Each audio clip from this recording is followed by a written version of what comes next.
എല്ലാവർക്കും ഒരു high boy എന്നാണ് പോകുന്നത്. സോളന്റ് 2 എന്ന അനിമയുടെ എപ്പിസോഡ് 110 ഒക്കെ പോയി എപ്പിസോഡിന്റെ ആദ്യം തന്നെ അവനെ കൊണ്ടുപോകുമ്പോൾ പറയുന്നുണ്ട് എന്തെങ്കിലും പ്രശ്നമായിട്ട് തോന്നുന്നുണ്ട് അപ്പോൾ തന്നെ പറയാൻ ഒരിക്കലും റിസ്ക് എടുക്കരുത്. എന്നാൽ അവൻ വളരെ കോൾഡായിട്ടാണ് സംസാരിച്ചത്. അത് കേട്ടിട്ട് അവന്റെ ഐസ് ആട്രിബ്യൂട്ട്സ് ആകാം എന്ന് ഡൈഹാബോ വിചാരിച്ചു. 3000-4000 ഇതിൽ കൂടുതൽ സോൾ ടൂളിൽ പറ്റില്ല എന്ന് പറഞ്ഞിട്ട് മാർഷൽ സോൾ വെച്ച് പോകുന്നു. ഒരു ഗ്രാൻഡ് സോളന്റ് മാസ്റ്റർ ആണെങ്കിൽ കൂടി -150 ഒക്കെ പാടാണ്. അവനവന്റെ അച്ഛൻ ചെയ്യുന്നതുണ്ടെന്ന് ഓർത്തു. എന്നിട്ട് പെട്ടെന്ന് അത് മാറ്റി അവിടെ ആയിട്ട് ഒരു നാവിഗേഷൻ ടൂൾ ഉണ്ടായിരുന്നു. അവരുടെ അത് ഹൈഡ് ചെയ്ത് അങ്ങനെ 5500 മീറ്ററിൽ എത്തി. എന്നിട്ട് അവനോട് പിന്നെയും പറയുന്നുണ്ട് നീ റിസ്ക് എടുത്ത് വളരെയധികം ഡേഞ്ചറിലേക്കാണ് പോകുന്നത്. അവന് ഓക്കെ എന്ന് പറഞ്ഞിട്ട് അങ്ങോട്ട് പറഞ്ഞു വിടാനായിട്ട് റെഡിയായി. അപ്പോൾ ഒരു ഷീൽഡ് കവല് വെച്ചിട്ട് ഒരു പവർ കൊടുത്ത് ഒറ്റയാട്ടി. അതിന്റെ എഫക്റ്റില് അവൻ പോകുന്ന ഡൈഹവ അവന്റെ സാമർത്ഥ്യം കണ്ടിട്ട് ഹാപ്പിയായി. ഈ ഹവ അങ്ങനെ പോകുകയാണ് ഒരു ഗോഡ് എറിയാം പിന്നെയും വരുന്നേ. എന്നാൽ ഇപ്രാവശ്യം അവ അവിടെ എത്തിയിരുന്നു ദൂരെയായിട്ട് ഒരു ഗോഡ്. എന്നാൽ അപ്പോൾ തന്നെ DTനെ തടഞ്ഞു. ടൈമിംഗ് കൊണ്ട് പിന്നെ ദേഷ്യമായി. യുഹാവ പോയി ഉറപ്പായിട്ട് ഫ്രീ ആയിട്ട് എന്റെ വഴിയിൽ ഞാൻ അവിടെ എത്തും. എന്നാൽ DTN ആകട്ടെ ഇനി എന്ത് കാണിക്കുമോ അതേപോലെ തന്നെ DTN രണ്ടാമത്തെ തവണയും പിന്നെയും വന്നു. ഇത്ര ഷോർട്ട് ടൈമിൽ 8 വർഷമായിട്ട് എനിക്കിതുവരെ വന്നിട്ടില്ല. 8 വർഷമേ 8 ലക്ഷം വർഷം ഇതുവരെ വന്നിട്ടില്ല. അത് ഞാൻ ഒരു ബീസ്റ്റ് ആയതുകൊണ്ടാണോ അവനൊരു ഹ്യൂമൻ ആയതുകൊണ്ടാണോ എന്ന് പറഞ്ഞിട്ട് കലിപ്പായിട്ട് നിൽക്കുകയാണ്. അതിനുശേഷം അവൻ പോകെ മനസ്സിൽ 2 ടൈമാണ് കെയർഫുൾ ആകേണ്ടത്. ഒന്ന് മെന്റൽ ഡിറ്റക്ഷൻ ഉപയോഗിക്കുമ്പോൾ റിലീസാകുമ്പോൾ അത് സെൻസ് ചെയ്യാത്ത രീതിയിലാവണം. അവനും നോക്കി ഷിംഗ്ലു എംപയർ ഡിസ്ട്രാക്ട് ചെയ്യുന്നുണ്ടായിരുന്നു. അത് വെച്ച് അവൻ മാർഷൽ സോൾ ഫോം ഉപയോഗിച്ച് നോക്കി. അങ്ങനെ പോകെ ഒരു സ്പിരിച്വൽ ബാരിയർ അതാ എൻ്റെ മിൻഡു മൗണ്ടൻ തന്നെ കവർ ചെയ്തിരുന്നു. പെട്ടെന്നാണ് അതിൽ നിന്നും ഒരു ബ്ലോ അത് വരുന്നേ. അന്ന് പറഞ്ഞ പോലെ അതേ ഒരെണ്ണം. എന്നാൽ യുഹാവ ലക്കിനെ അവിടുന്ന് ടെലിപ്പോർട്ട് ചെയ്ത് മാറി അവനെ കണ്ടുപിടിച്ച് നിന്ന് മനസ്സിലായി. എന്നാൽ അങ്ങനെ വെറുതെ പോകാൻ പറ്റില്ലല്ലോ എന്നതുകൊണ്ട് തന്നെ അവന്റെ മാസ്റ്റർ കൊടുത്ത ഒരു സോൾ ടൂൾ അത് വെച്ച് നാവിഗേഷൻ ടൂളിന്റെ സീനിൽ ലോസ്റ്റ് ആക്കാൻ പറ്റും. അതേപോലെ തന്നെ ചെയ്യുന്നു. അവിടെയുള്ള കണക്റ്റായ കുറച്ചെണ്ണം അങ്ങനെയായി അത് താഴെയുള്ളവർക്ക് മനസ്സിലാക്കാൻ പറ്റും. അത് അവനും അറിയാം. അതേപോലെ തന്നെ ആ സിഗ്നൽ ലോസ്റ്റ് ആയ കാര്യം മഹഡുൽ ടൊളുവോ എന്നറിയപ്പെടുന്നു ഒരു സോൾ മാസ്റ്ററിന് അല്ല ഒരു സോൾ ഗഡി മാസ്റ്ററിന് അടുത്ത് പറയുന്നുണ്ട്. ഒരു എനിമി അറ്റാക്കാണ് എന്നത് അയാൾക്ക് മനസ്സിലായി. കാരണം അത്ര ആൾട്ടിറ്റ്യൂഡിൽ ഉള്ളത് ഇങ്ങനെ സിഗ്നൽ മാറി മാറി പോകുന്നെങ്കിൽ അതൊരു എനിമി അറ്റാക്ക് തന്നെയാണ്. ഹോളി സ്പിരിറ്റ് ചർച്ചിലെ ഒരു മെമ്പർ വന്നിട്ട് ആ ജീവനോടെ കൊണ്ടുവരണം എന്ന് പറയുന്നുണ്ട്. നോക്കാം എന്ന് പറഞ്ഞിട്ടാണ് പോകുന്നത്. അവൻ അതിലെ കോർ എടുത്തോണ്ടിരിക്കെ അവൻ നേരെ അറ്റാക്ക് വരുന്നു. അവനത് പെട്ടെന്ന് പ്രതീക്ഷിച്ചില്ല. അങ്ങനെ നിന്ന് അതിന് മാറി മാറി പോകുന്നു. നാവിഗേഷൻ എല്ലാം ഇല്ലാതാക്കാണ്. ആ പോകുന്നതിന് പിറകെ അതിന് സെൽഫായിട്ട് തന്നെ അറ്റാക്ക് ചെയ്യാൻ കഴിയും. യുഹാവനെ കണ്ടിട്ട് ഞാൻ ഹെൽപ്പ് ചെയ്യാമെന്ന് പറഞ്ഞിട്ട് എംപറർ സോഡ് വെച്ച് അറ്റാക്ക് കൊടുക്കുകയാണ്.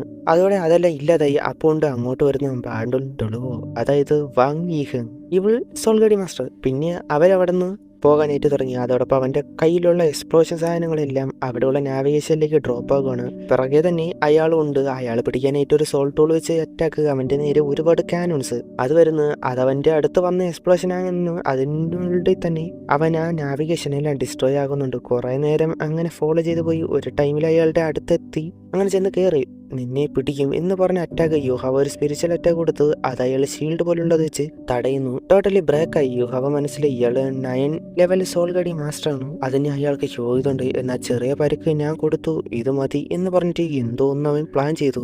അങ്ങനെ പിന്നെയും പോയി അവസാനം യുഹാവനെ ട്രാപ്പ് ആകുന്ന രീതിയിൽ ഒരു നെറ്റ് പോലും അതിനുള്ളിലാക്കി നിനക്കിനി രക്ഷയില്ല എന്ന യുഹാവ ചിരിച്ചിട്ട് അങ്ങനെയാണോ എന്ന് പറഞ്ഞിട്ട് അയാളുടെ മുൻപിൽ വെച്ച് അവിടെയുള്ള ആൾമോസ്റ്റ് നാവിഗേഷൻ അവന്റെ ഒരു സ്വിച്ചിൽ ഞെക്കി.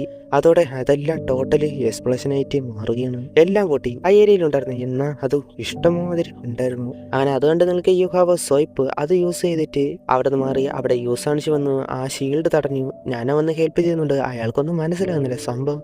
യുഹാവൻ അവന്റെ സ്പിരിച്വൽ പവർ യൂസ് ചെയ്ത് ഒരു ഇല്യൂഷനിലേക്ക് എത്തിച്ചിരുന്നു. അവിടെയാണ് അയാൾ ആ സ്കില്ല് യൂസ് ചെയ്ത് പെട്ടെന്ന് ഒരു അറ്റാക്ക് അതവൻ ആയിരുന്നു. അത് തടഞ്ഞു വന്നിട്ട് ആ ഇല്യൂഷൻ നിന്ന് പുറത്തു വരുന്നുണ്ട്. എന്നാൽ കൂടി അയാൾ ഒരു സ്കില്ല് ഉപയോഗിക്കുന്നുണ്ട്. സ്കൈ ഗ്രാപ്പിംഗ് ക്രഷ് എന്ന സ്കില്ല് വെച്ച് വന്ന് അപ്പോൾ ഒരു പ്രകാശം വന്ന് അത് തടയാണ്. ലൈറ്റ് ഡ്രാഗൺ ഗോഡ് ബട്ടർഫ്ലൈ എന്ന് യുഹാവോ അത് ഊട്ടമായിരുന്നു. എന്നാൽ യുഹാവയ്ക്ക് അത് വാങ്ഡോങ്ങിന്റെ ബട്ടർഫ്ലൈ ആണല്ലോ. അത് കണ്ട് അതിശയിച്ച് നിൽക്കുകയാണ്. അവളുടെ സോൾ റിങ്ങിൽ ഒരു സെഞ്ചുറി മില്യൻ ഉണ്ടായിരുന്നു. പിന്നെ വാങ്ങിയങ്ങായിട്ട് നേരെ ഫൈറ്റ് തുടങ്ങി. പെട്ടെന്ന് അവളെ ട്രാപ്പാക്കുന്ന രീതി അവളുടെ ബട്ടർഫ്ലൈ ഡ്രാഗൺ ചേർത്ത് ഒരുമിച്ചുള്ളതാണ്. അത് ബ്രേക്കാക്കി പുറത്തു വരുന്നു. എന്നിട്ട് ഒരു അറ്റാക്ക് വാങ്ഡോങ്ങിന്റെ അറ്റാക്ക് പോലെ തന്നെയാണ് എന്നത് യുഹാവയ്ക്ക് മനസ്സിലായി. പിന്നെ ഫൈറ്റ് പോകെ അവർ ഒരുമിച്ച് വാങ്ങി ഇങ്ങനെ നമ്മുടെ ട്രാപ്പിലെ നീ വീണു പിന്നെ അവരുടെ കുറച്ച് നേരത്തെ ഫൈറ്റാണ് കാണിക്കുന്നത്. അവർ പല രീതിയിൽ അറ്റാക്ക് ചെയ്യാൻ നോക്കി. എന്നാൽ അയാളുടെ ഡിഫൻസ് സ്കില്ല് അത്ര സ്ട്രോങ് ആയിരുന്നു. കൂടാതെ ലെവൽ 9 സോൾഗഡി മാസ്റ്റർ കൂടി ആയതുകൊണ്ട് തന്നെ അത്ര എളുപ്പം അവർ ചേർന്ന് അറ്റാക്ക് ചെയ്യാൻ നോക്കിയിട്ട് നടക്കുന്നില്ല. അവരുടെ മാക്സിമം അവർ നോക്കുന്നുണ്ട്. എലൈ ടീം ഉടനെ എത്തും, അതിനു മുൻപ് ഇത് തീർക്കണം എന്ന് യുഹാവ പറയുന്നുണ്ട്. യൂസാൻഷി അവന്റെ മാർഷൽ ടർട്ടിൽ സ്കില്ലൊക്കെ വെച്ച് നോക്കുന്നുണ്ടെങ്കിലും അയാളുടെ അറ്റാക്കിന് അതിനേക്കാളായിരുന്നു. അവളുണ്ട് ഷോയി ആൻഷോയി കൂടി ചേർന്നു ഒരു അറ്റാക്ക് കൊടുക്കുന്നു. അവളുടേത് അനിഹിലേഷൻ ആണല്ലോ, അതിന്റെ കൂടെ മറ്റേ പെണ്ണിന്റെ ഏഞ്ചല് അതുകൂടി ചേർത്ത് കൊടുത്തു. അപ്പോൾ അയാൾ കയ്യിലുള്ള ഒരു സോൾ ടൂൾ വെച്ച് അത് തടഞ്ഞു. എന്നിട്ട് അത് ബ്രേക്ക് ആക്കി. എന്നിട്ട് അവിടെ നിന്ന് തീരുന്നില്ല, പിന്നെയും നോക്കി അവസാനം വൂട്ടോങ്ങായിട്ട് ഫൈറ്റായി. ആ സമയം യൂസാൻഷി ഷീൽഡൊക്കെ വെച്ച് ലോക്കാക്കുന്നുണ്ട്. അപ്പോൾ തന്നെ ഒരുമിച്ച് അറ്റാക്ക് ചെയ്യാം എന്ന് പറഞ്ഞിട്ട് അവർ ചേർന്ന് അറ്റാക്ക് കൊടുക്കുന്നു. അങ്ങനെ അയാൾ ആകട്ടെ പിന്നെ അയാളുടെ മാർഷൽ സോൾ ഫോം അത് എടുക്കണം. അത് മാഡുള്ളാണല്ലോ. എന്നാൽ അപ്പോഴുണ്ട് വൂട്ടോങ് അവളുടെ മാർഷൽ സോൾ ഫോം എടുക്കുകയാണ്. അത് ലൈറ്റ് ഡ്രാഗൺ ഗോഡ് ബട്ടർഫ്ലൈ ആണ്. അവളുടെ ഒരു കയ്യിൽ സോഡ് വന്നു, മറ്റേ കയ്യിൽ സ്പിയർ പോലെ. പിന്നെ അത് വെച്ച് അറ്റാക്ക് മുൻപത്തെ പോലെ ആയിരുന്നില്ല. അയാൾ സോൾ ടൂൾ വെച്ച് നോക്കി, അത് ബ്രേക്കാക്കി. അപ്പോൾ തന്നെ അവളുടെ ഒരു പൈത്തൺ വെച്ച് ലോക്കാക്കുന്നു. ഇതാണ് അവസാനം എന്ന് പറഞ്ഞ് യുഹാവോ പറയാം. അയാളുടെ കയ്യിലൊരു സോൾ ടൂളിൽ നിന്ന് ലേസർ പോലെ ഒരു അറ്റാക്ക് ചറവറ വരുന്നു. അത് അവർക്ക് നേരെ വന്നതുകൊണ്ട് തന്നെ സ്കിപ്പായിട്ട് തന്നെ പോവുകയാണ്. അങ്ങനെ ഫൈറ്റ് പോകുന്ന അവസാനം എന്ന പോലെ യുഹാവ വാങ്ഡോങ് അവന്റെ കൂടെ ഉള്ള ഇമോഷൻസ് വെച്ച് ഉള്ള ഒരു പാം ടെക്നിക്ക അത് നേരെ വിടുകയാണ്. അത് എതിർക്കാൻ നോക്കി. എന്നാൽ അത് ഷീൽഡൊക്കെ വെച്ച് ബ്രേക്കാക്കി അയാൾക്ക് അവക്റ്റായി. യുഹാവ ഉപയോഗിച്ച ആ പാം ടെക്നിക്ക് അത് വളരെ ഫീലായി ചെയ്തത് വൂട്ടോങ്ങിനായിരുന്നു. എന്ത് പവർഫുൾ പെയിനാണ് എന്ന് മനസ്സിൽ എനിക്കിത് വളരെ ഫെമിലിയർ ആയിട്ടാണ് തോന്നുന്നത്. അയാൾക്കത് ഫീൽ ചെയ്തു. ഇതിന്റെ അവസാനമാണോ, ഞാൻ അതിന് സമ്മതിക്കില്ല എന്ന് പറഞ്ഞ് വളരെയധികം അൺകൺട്രോൾ ആയിട്ട് ഒരു അറ്റാക്ക് ചെയ്യുന്ന അയാളുടെ സ്പിരിച്വൽ പവർ കൊളാപ്സ് ആകാൻ പോവുകയാണെന്ന് മനസ്സിലാക്കിയിട്ട് യുഹാവ അവിടെ ആർക്കും എതിർക്കാൻ പറ്റാതെ നിൽക്കുകയാണ്. എന്നാൽ കൂടി യുഹാവ അവന്റെ നേർക്ക് ചെല്ലുന്നു. ഹെൽപ്പായിട്ട് വൂട്ടോങ് ഞാനുണ്ട് എന്ന് പറഞ്ഞിട്ട് അയാൾ ഉപയോഗിച്ച സ്കില്ല് അത് തടഞ്ഞു. അപ്പൊ തന്നെ വൂട്ടോങ് അറ്റാക്ക്. യുഹാവന്റെ ഐ ഓഫ് ഡെസ്റ്റിനി പവർ വെച്ച അറ്റാക്ക്, വൂട്ടോങ്ങിന്റെ സ്പിയറും സോഡ് അത് വെച്ചുള്ള അറ്റാക്ക്. അല്ലാസ്റ്റ് യുഹാവന്റെ ഒരു പവർഫുൾ ആയ ഒരു അറ്റാക്ക് കൂടി ആയപ്പോ അയാളെ വീണ്. മൊത്തത്തിൽ തന്നെ ഞാനത് സമ്മതിക്കില്ല. എന്നാൽ യുഹാവ നീ മെന്റലി പ്രിപ്പയർ ആയില്ല. നമ്മൾ ഇങ്ങനെയൊന്ന് വരുമെന്ന് അറിഞ്ഞിട്ടും നീ ഒന്ന് ചെയ്തില്ല. ഞാൻ റിഗ്രറ്റ് ചെയ്യുന്നു എന്ന് അയാൾ പറഞ്ഞ് താഴേക്ക് പോവുകയാണ്. അങ്ങനെ അയാളുടെ കഥ കഴിഞ്ഞു. വന്നുകൊണ്ടിരുന്നവർക്ക് മനസ്സിലായി തിരിച്ചു പോകുന്നു, ഇതിന്റെ റിവെഞ്ച് എടുക്കും എന്നൊക്കെ പറഞ്ഞ്. ഇത് എന്ത് തന്നെയായാലും യുഹോവന്റെ പ്ലാനിലെ ഫസ്റ്റ് സ്റ്റെപ്പ് ഇതോടെ സക്സസ് ആയി. എന്ന മെയിനായിട്ട് അവർക്ക് വീണ്ടും അവിടെ പിടിക്കണം. അതിനവിടെ ഉള്ള ടവർ ഓഫ് റിപ്പർ എന്ന മിസ്റ്ററി ആയ ആ ലേഡി ഇല്ലാതാക്കുക എന്നതാണ് വേണ്ടത്. അവരുടെ അയാളുടെ കയ്യിലുള്ള നല്ലതൊക്കെ പെറുക്കെടുക്കാനായിട്ട് പറഞ്ഞിരുന്നു. അതെടുക്കുന്ന തിരക്കിലാണ്. ഡൈഹാവൊക്കെ വന്നുകൊണ്ട് അതിശയിച്ച് നിൽക്കുന്നു. യുഹോവയ്ക്ക് എന്നാ പരിക്കൊണ്ട് വൂട്ടോങ്ങിന് മനസ്സിലായി. യൂസാൻഷി വന്ന് ചോദിക്കാൻ കുഴപ്പമില്ല, ഇനി വൈറ്റ് ടൈഗർ ഡൂക്കിന്റെ കയ്യിലാണ് എല്ലാം എന്ന് പറഞ്ഞിട്ട് അയാളുടെ ബോഡി കൊണ്ടുപോകാനായിട്ട് പറയുന്നു.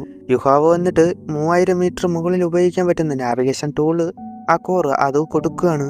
അത് നോക്കി ഒരുപാട് എണ്ണം ഡൈഹാവോ കണ്ടതിശയിച്ചു പോയി. ഡൈഹാവോ വന്നിട്ട് നന്ദി പറയുകയാണ്. എന്നാൽ അപ്പോഴേക്കും മാറിപ്പോയി, അതിന്റെ ആവശ്യമൊന്നും ഇല്ല എന്ന് പറഞ്ഞു പോകുന്നു. അതിനുശേഷം അവർ തിരികെ വരെ യുഹാവ അവിടെ മയങ്ങി വീഴുകയാണ്. അവനെ കൊണ്ടുപോയി യൂസാൻഷി പറയുന്നുണ്ട് ഈ ഹാവഡോങ് എന്ന പാം ടെക്നിക്ക് ഉപയോഗിച്ചപ്പോൾ വാങ്ഡോങ്ങിന് മെമ്മറി പിന്നെ ട്രിഗറായി. നല്ലവണ്ണം ഉറങ്ങിയ ശരിയാവും.